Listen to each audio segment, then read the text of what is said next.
Thanks for watching. Don't forget to like, comment, share and subscribe to Mufti Tariq Masood, famous scholar. تو میں یہ دوسری چیز جس کی پر اللہ نے ایک تو چربی پہ پابندی لگائی، دوسری چیز جس پر اللہ نے پابندی لگائی بنی اسرائیل پر، وہ ہفتے کے دن مچھلی کا شکار، کیونکہ ہفتے کو مچھلیاں بہت زیادہ آیا کرتی تھیں۔ اللہ نے کہا تمہارے گناہوں کی سزا ہے کہ ہفتے کے دن تمہیں صبر کرنا پڑے گا۔ تو فش بھی کیا چیز ہے بھائی؟ صحت کے لیے بہت مفید نہیں ہے بلکہ بہت مفید ہے۔ لوگ فش بھی نہیں کھاتے ہیں تو پتہ نہیں ایک مہینے میں ایک دفعہ ڈاکٹر نے کہا تھا کہ ایک فش کھا لینا، اور وہ پکاتے کیسے ہیں؟ اس کو کڑھائی میں ڈال دیتے ہیں، تیل میں آئل میں ڈال کے اس فش کا بیڑا غرق۔ وہی جو بازاروں سے آئل خریدنے اس میں پکوڑے کی طرح اس کو اس کی پروٹین سب ختم، اور وہی تیل پھر کھا رہے ہیں۔ تو کہتے ہیں فش کے فائدے ہی نہیں ہو رہے، تو ایسے تو کوئی فائدہ نہیں ہوگا۔ فش آپ کھائیں یا تو اسٹیم کر کے کھائیں یا بہت ہلکے آئل پہ، ہلکی آنچ پہ اس کو، کیونکہ مچھلی میں پروٹین تیز آنچ پہ وہ ختم ہو جاتے ہیں نا اس کے، یا اس کو آپ گرل کر کے کھا لیں اور پھر خوب کھایا کریں۔ سمجھ رہے ہو؟ یہ نہیں کہ مہینے میں ایک دفعہ آپ نے دو نوالے ڈاکٹر کے مشورے پر۔ یہ 11 بادام تھوڑی ہیں جو آپ نے صبح دیکھو۔ بنگلہ دیش کے لوگوں کی آوازیں بڑی اچھی، میں نے جتنے اچھے قاری دیکھے زیادہ تر بنگلہ دیش کے دیکھیں۔ ہمارے جامعہ میں ایک بنگلہ دیش کے استاذ ہیں، 50 سال عمر ہو گئی، اب تک بال کالے ہیں۔ کیوں؟ مچھلی کھاتے آ رہے ہیں ہمیشہ سے۔ سمجھتے ہو کہ نہیں سمجھتے؟ تو فش کھانے سے آپ کی آنکھیں، وزن نہیں بڑھتا، ویٹ صحیح رہتا ہے۔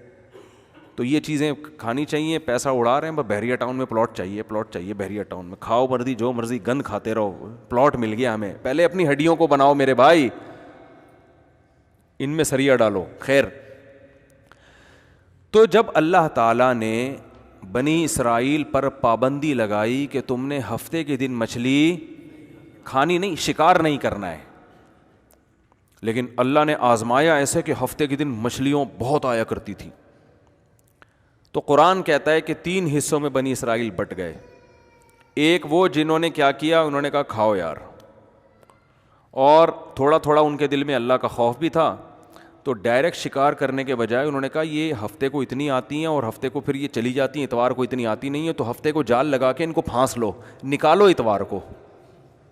تو بات تو وہی ہو گئی نا، ہفتے کو ہی آئیں گی تو ان کو کیا کر لو، پکڑ لو، اور نکالو کس دن؟ اتوار کو۔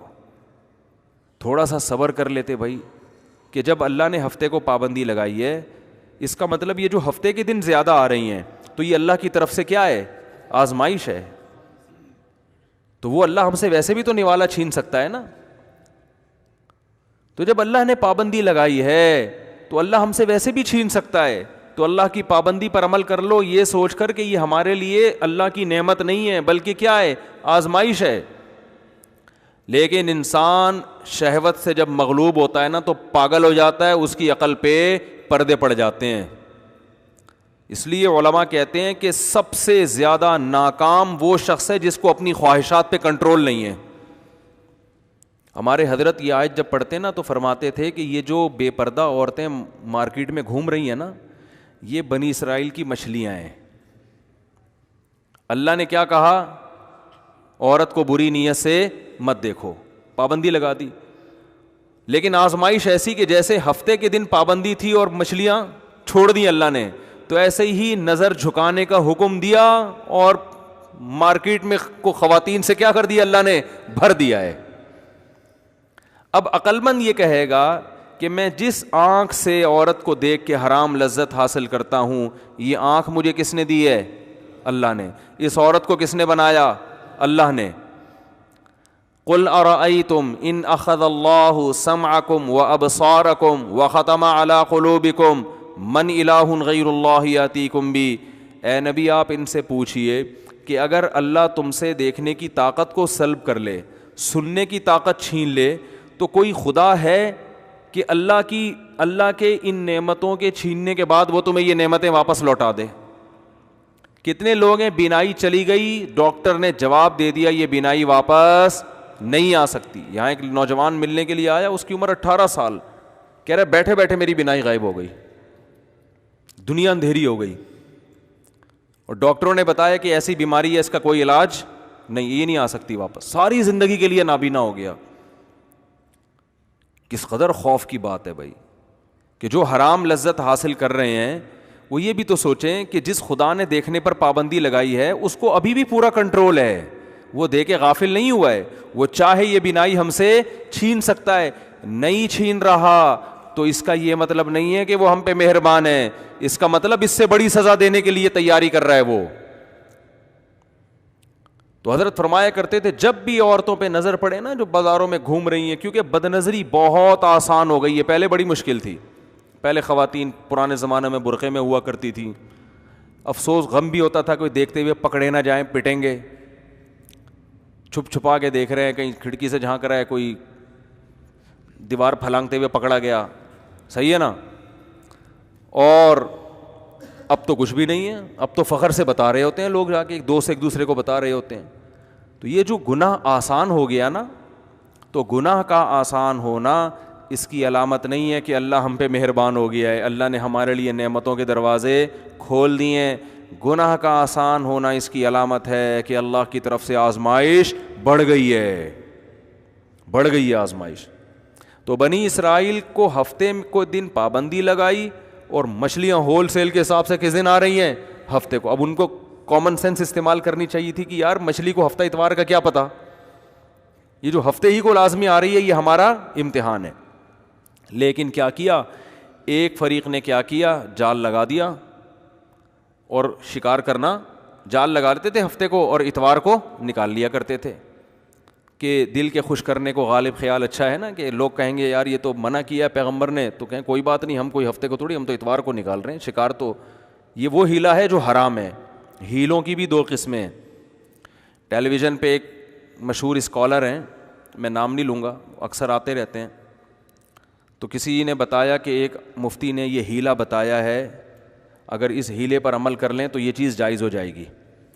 تو آج کل قرآن و حدیث کے نام پہ نا جو بھی بیٹھ جائے بس وہ حدیثوں کے ریفرنس پیش کر دے, لوگ متاثر ہوتے ہیں.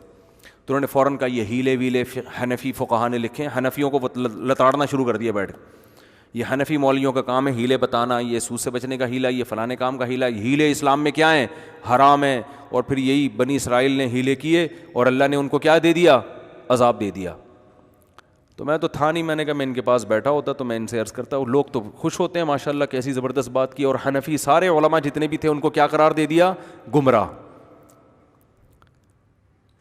اس لیے کہتے ہیں پراپر طریقے سے جب تک علم حاصل نہ ہونا انسان گمراہی پھیلاتا ہے. نیم ڈاکٹر خطرہ جان ہوتا ہے کہ نہیں ہوتا, نیم حکیم نیم ڈاکٹر, تو ایسے ہی نیم علم بھی کیا ہے, خطرہ ایمان ہے.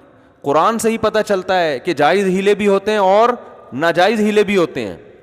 بنی اسرائیل کا جو ہیلا تھا وہ بھی ہیلا تھا مگر حرام تھا. ایک ہیلا خود اللہ نے بتایا ہے.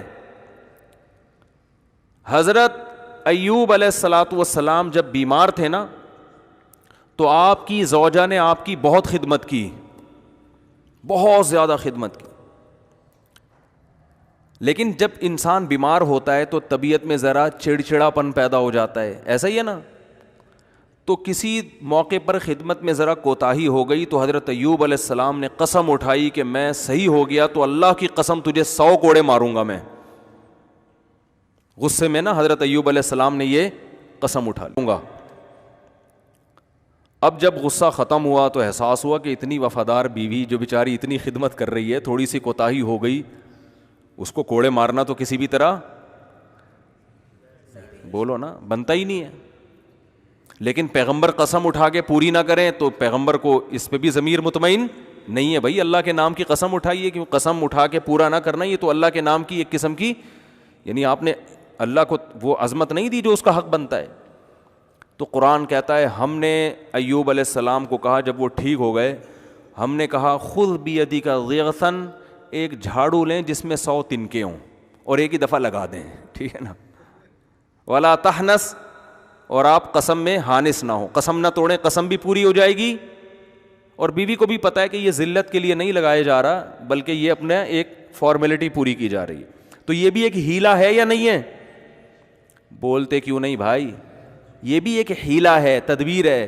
تو حنفی علماء جن ہیلوں کو جائز قرار دیتے ہیں وہ اس قسم کے ہیلے ہیں, وہ برائی سے بچنے کے لیے ہیں. اور بنی اسرائیل جو ہیلا کر رہے تھے برائی سے بچنے کے لیے نہیں بلکہ برائی کو حلال کرنے کے لیے, برائی سے جو مقصد تھا اس مقصد کو ختم کرنے کے لیے. مقصد یعنی مقصد وہی حاصل ہو رہا ہے. ایک ہیلا وہ ہوتا ہے جو حرام کو حلال کر دے, اور ایک ہیلا وہ ہوتا ہے جو حرام سے بچنے کے لیے ہوتا ہے. تو بچنے کے لیے جو ہیلا ہوگا وہ نہ صرف جائز ہوگا بلکہ پسندیدہ ہوگا, کیونکہ اس سے شریعت کے مقاصد حاصل ہو رہے ہیں. اور یہ ہیلے حدیث سے بھی ثابت ہے. کہ وقت موضوع چینج ہو جائے گا, ورنہ میں حدیث کے بھی حوالے دیتا کہ سود سے بچنے کا نبی نے ہیلا بتایا صحابی کو, رزلٹ وہی ہو رہا ہے, لیکن آپ نے حکم دیا کہ اس طرح سے کر لو گے تو یہ کاروبار جائز ہو جائے گا, اس طرح سے کرو گے تو یہ سود بن جائے گا. نتیجہ دونوں میں ایک ہی نکل رہا ہے. تو اس لیے علم ہمیشہ اہل علم سے سیکھا جائے گا. کوئی بھی اٹھ کے حدیثوں کے ریفرنس دینا شروع کر دے یہ معتبر نہیں ہے. جیسے کسی ڈاکٹر کے پاس کبھی گئے اور ڈاکٹر نے کہا آپ کو یہ بیماری ہے تو اس کے لیے فلاں دوا کھائیں, میڈیکل سائنس کی فلاں کتاب کے صفحہ نمبر فلاں پہ لکھا ہوا ہے, کھا لیں. کبھی ایسا ہوتا ہے؟ آپ بولو گے جی میں نے کتاب کے حوالے دیکھنے ہوتا تو آپ کے پاس کیوں آتا, میں حوالے ہی نا, میں میڈیکل سائنس کی کتاب نہ پڑھ لیتا. ڈاکٹر بتائے گا کہ بھائی یہ جو حوالہ ہے یہ کس کے لیے ہے اور کس کے لیے نہیں ہے, یہ ہر ایک کے لیے نہیں ہے. ہر چیز کتاب میں پوری ڈیٹیل سے تھوڑی ہوتی ہے. ڈاکٹر بتائے گا کہ بھائی یہ جو حوالہ لکھا ہوا ہے یا آپ نے اس بیماری میں یہ دوا کھانی ہے, میں دوسری کتاب کا بھی حوالہ دیتا ہوں کہ اس میں لکھا ہوا ہے کہ یہ ان لوگوں کے لیے جن کی عمر 60 سال سے زائد ہو یا جن کو یہ بیماری نہ ہو. یہ 10 چیزیں ہوتی ہیں. اسی وجہ سے کبھی بھی میڈیکل سائنس میں حوالے نہیں لیے جاتے بلکہ ڈاکٹروں سے رابطہ کیا جاتا ہے. آپ کہہ سکتے ہیں ڈاکٹر فراڈی بھی ہوتے ہیں, تو بھائی 1 نمبر بھی تو ہوتے ہیں. تو یہ تحقیق کی جاتی ہے ان میں کون 1 نمبر ہے اور کون 2 نمبر ہے. تو اسی طرح مسائل کے معاملے میں عوام پر لازم ہے کہ وہ تحقیق کرے کون 1 نمبر مفتی ہے کون 2 نمبر ہیں. تو جو قابل اعتماد ہے ان کی رائے کو فالو کرے. پھر وہ یہ فروعی مسائل میں, عقیدے میں نہیں. عقائد میں تو ڈائریکٹ قرآن و سنت ہی کو فالو کیا جائے گا. تو خیر, تو اللہ نے بتایا کہ بنی اسرائیل میں 3 جماعتیں بن گئیں. ایک جماعت وہ بن گئی جس نے دبا کے مچھلی کا شکار شروع کر دیا.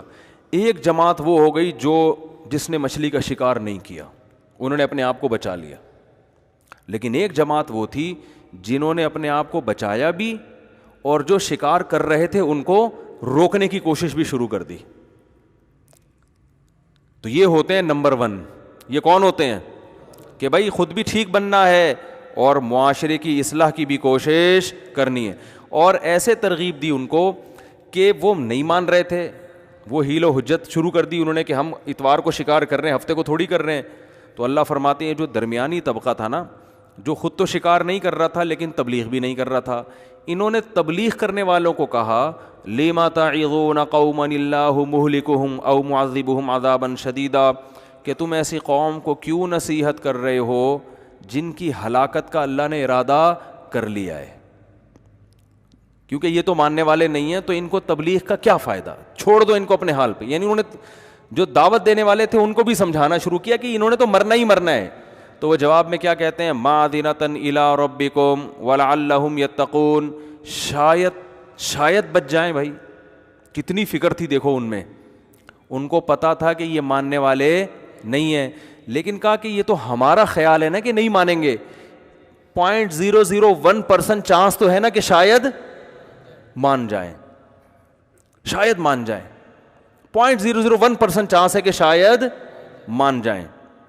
اور اگر نہیں بھی مانے, مَعْذِرَةً إِلَىٰ رَبِّكُمْ, کل قیامت میں ہم اپنے رب کو کہہ سکیں گے کہ اللہ ہم نے روکنے کی کوشش کی تھی, تو ثواب تو مل جائے گا نا ہمیں. تو یہ کون لوگ ہوتے ہیں, خاندانی. کیا کہلاتے ہیں ایسے لوگ معاشرے میں, خاندانی, جو کہتے ہیں یار اپنا کام کیے جاؤ. تو یہ جو دعوت دینے والے لوگ ہوتے ہیں, اچھا اللہ نے پھر ہلاک کر دیا ان کو, بندر اور خنزیر بنا دیا. اللہ تعالی ہم سب کو بچائے.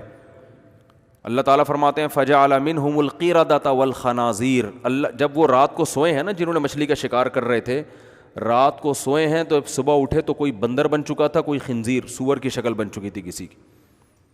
پھر حدیث میں آتا ہے 3 دن کے بعد اللہ نے ان سب کو ختم کر دیا. یہ جو نسلیں بندروں کی اور سور کی چل رہی ہیں, ان کا ان بنی اسرائیل سے کوئی تعلق نہیں ہے.